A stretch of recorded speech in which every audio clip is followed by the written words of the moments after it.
Nggak usah repot-repot, Islam itu mudah. Yang ada tuntunannya ikutin, yang tidak nggak usah kita buat-buat, apalagi dalam ibadah. ثم جعلناك على شريعة من الأمر فاتبعها ولا تتبع أهواء الذين لا يعلمون.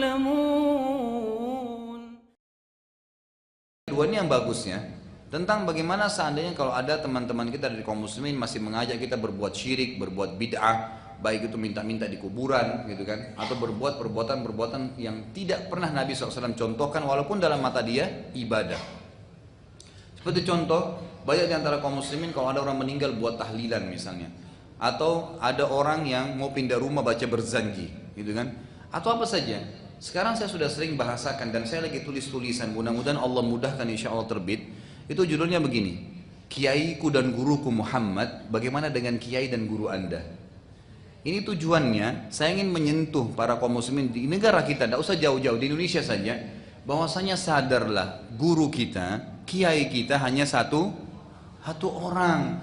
Allah Tuhan kita satu, guru kita juga cuma satu. Saya dan teman-teman dai yang lain siapapun dia, dari ormas manapun dia, dari yayasan manapun dia, hanya penyambung lidahnya kiai kita Muhammad sallallahu alaihi wasallam. Bukan kita yang buat hukum baru.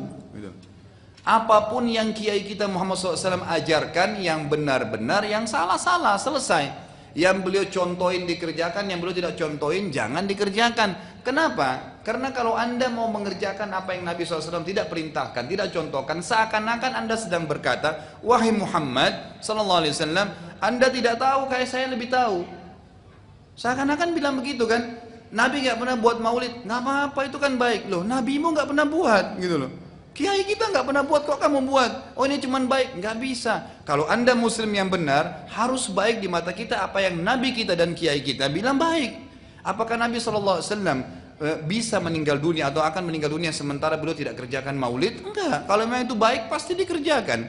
Pasti, nggak mungkin. Nabi SAW ajarin kita cara makan dengan tangan kanan, kita diajarin cara bersuci dari kotoran kita gitu kan. Apalagi kalau masalah-masalah ibadah yang besar. Jadi orang yang mengerjakan apa yang kiai kita Muhammad SAW tidak kerjakan, kecuali kalau kiai dia orang lain.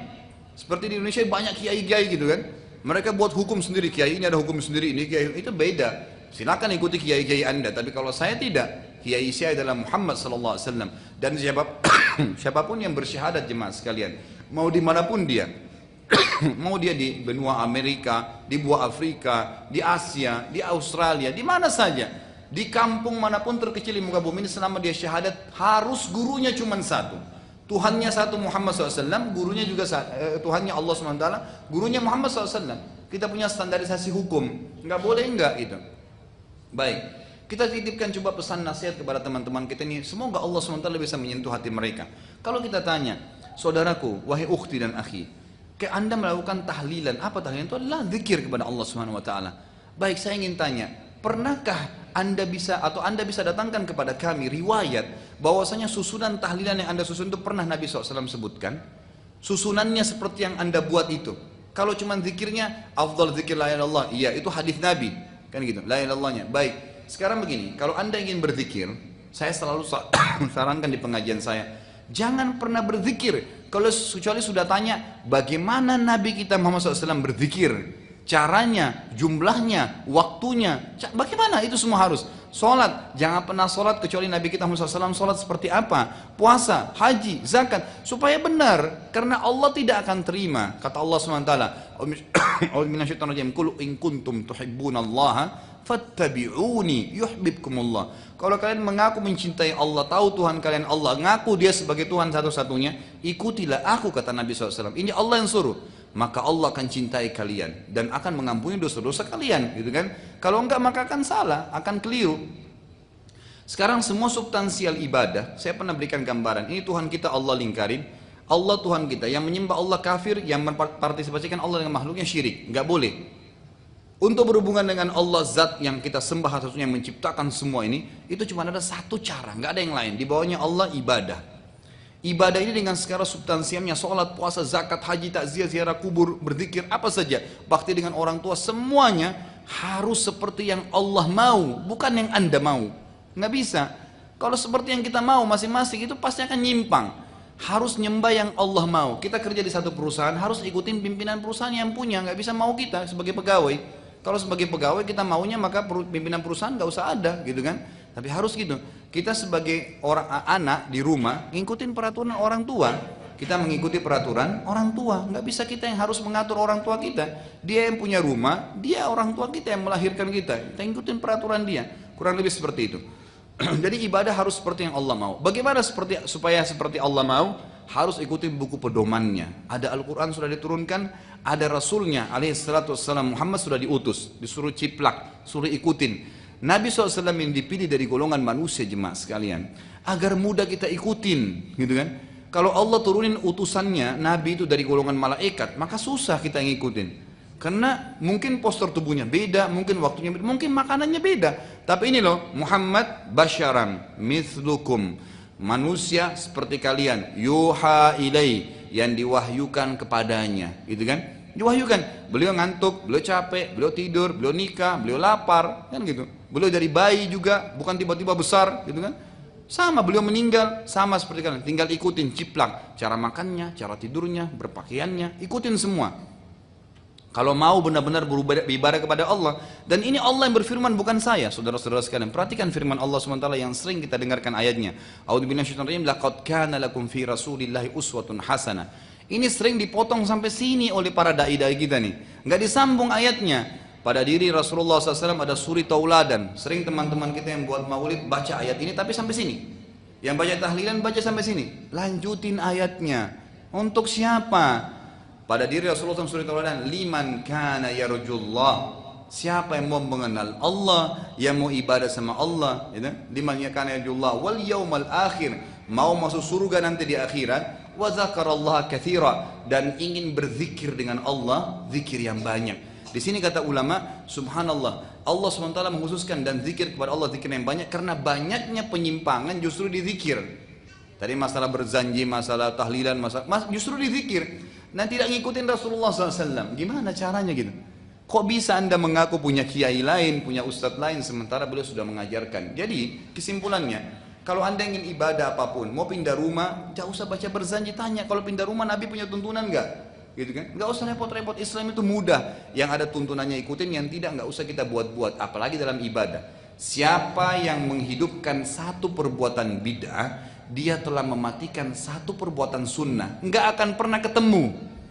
Tidak akan pernah ketemu. Kata ulama, yang menghidupkan satu sunnah, dia mematikan satu bid'ah. Yang menghidupkan satu bid'ah, dia menghidupkan satu sunnah. Dan kalau kita bebas buat bid'ah, saya buat bid'ah, si fulan buat bid'ah. Bid'ah ini adalah ibadah yang tidak ada tuntunan wahyunya. Gitu kan? Si fulan buat apa yang tertinggal dari sunnah Nabi SAW? Enggak ada lagi. Baik, pertanyaan tadi bagus. Gimana Ustaz kalau kematian saya diundang acara tahlilan? Saya bilang nggak apa-apa deh, saya ikut dulu, toleransi supaya saya bisa dakwain. Ini yang tadi saya titik beratkan. Mestinya anda punya prinsip, ya, jangan selalu menjadikan hidup kita ini penuh dengan PR. Oh nggak enak deh, terus cari alasan, akhirnya akhirnya bohong atau akhirnya terpaksa hadir, ya kan? Dan akhirnya ikut-ikutan. Nggak bisa, setan bisa bermain. Memang mohon maaf, setahu saya hadir di pengajian, saya dengarnya itu Nabi SAW tidak pernah contohkan, jadi saya tidak hadir. Nggak apa-apa. Jadi mulai dari waktu itu sampai tahun-tahun depan Anda tidak akan diundang, gitu kan? Nggak jadi PR. Sudah ditahu, oh itu ini Wahabila, ini begini, Salafi, ini begini. Ya udah terserah deh. Ini kalimat-kalimat masalah Wahabila, masalah Salafi, ini sama isunya Abu Jahal tadi. Sama itu, Abu Jahal lemparin isu, terus ini lemparin isu. Apa itu Salafi, saudaraku? Orang tidak ada, saya sampai titik beratkan ya, tidak ada kelompok namanya Salafi. Tidak ada kelompok namanya Salafi. Itu bukan kelompok, cuman karena ustadz-ustadz kita ini kebanyakan menyampaikan berkata salaful ummah, salafus saleh. Ada kata-kata salafnya. Siapa salaf? Sahabat dan tabi'in, gitu kan? Lalu dianggap ini kelompok Salafi. Loh terus? Kalau saya kena menyampaikan Rasulullah bersabda, sahabat bilang begini, tabi'in begini, Anda Salafi? Saya mengatakan iya, nggak masalah. Tapi saya tidak pernah mengikrarkan, karena setiap kali kita mencap ada kelompok-kelompok ini, makin banyak kelompok dalam Islam. Nggak ada. Saya pengikut Muhammad sallallahu alaihi wasallam. Saya mau ada di Afrika, mau ada di Amerika, beliau guru saya dan saya ikuti ajarannya. Selesai. Gitu kan? Maka kita akan lurus ikutin Allah Subhanahu wa taala. Ini yang jelas, ini yang benar gitu.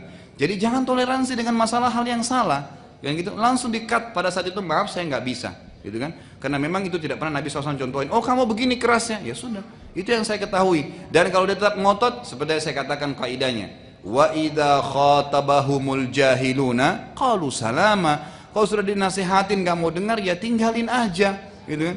Nggak usah repot-repot habisin energi. Kita dalam keadaan benar kok. Cuman minta satu, siapapun yang melihat acara kita ini, siapa yang mendengarkan, coba bahasa dengan hati anda sendiri. Apakah salah pada saat kita minta tuntunan dari Nabi SAW, kita menjadikan beliau sebagai suri teladan, kita nggak mau protes yang Nabi tidak kerjakan, tidak dikerjakan, gitu kan? Tidak bisa. Jadi selalu mereka mengatakan, ini kan bagus, sama saja anda mengatakan, wahai Rasulullah, masih ada yang anda belum sampaikan. Subhanallah. Allah mengatakan dalam surah Al-Maidah, al-yawma akmaltu lakum dinakum. Aku sudah sempurnakan agama kalian pada hari ini. Sudah sempurna, nggak butuh apa-apa. Sudah selengkap semuanya. Wa atmamtu alaikum nikmati, dan saya sempurnakan nikmatku pada kalian. Kata ulama tafsir adalah syariatku sudah sempurna. Halal sudah jelas, haram sudah jelas. Wa raditu lakumul Islam madina. Aku sudah ridho Islam sebagai agama kalian. Kata para ulama tafsir, maksudnya nggak butuh ambil pelajaran agama lain. Sudah ini aja kamu ikutin. Oh ini enggak, Nasrani bilang begini bagus, ikutin aja. Untuk apa? Oh buka Injil, untuk apa? Ada Al-Quran. Al-Qurannya sampai tua kita pelajari nggak bisa habis gitu kan. Untuk apa buka Injil? Untuk apa buku Taurat? Untuk apa buka buku lain? Kutab dari langit turun. Allah mengatakan lalu kita mengatakan tidak. Subhanallah gitu kan. Jadi akhirnya orang yang seperti ini akan terus dalam keadaan bingung. Jadi jangan buat PR buat hidup kita. Tetap ikuti Nabi SAW yang beliau contohkan, kerjakan, yang tidak katakan tidak. Karena Nabi SAW adalah Nabi kita dan kiai kita. Kurang lebih seperti itu. Baik, yang lain?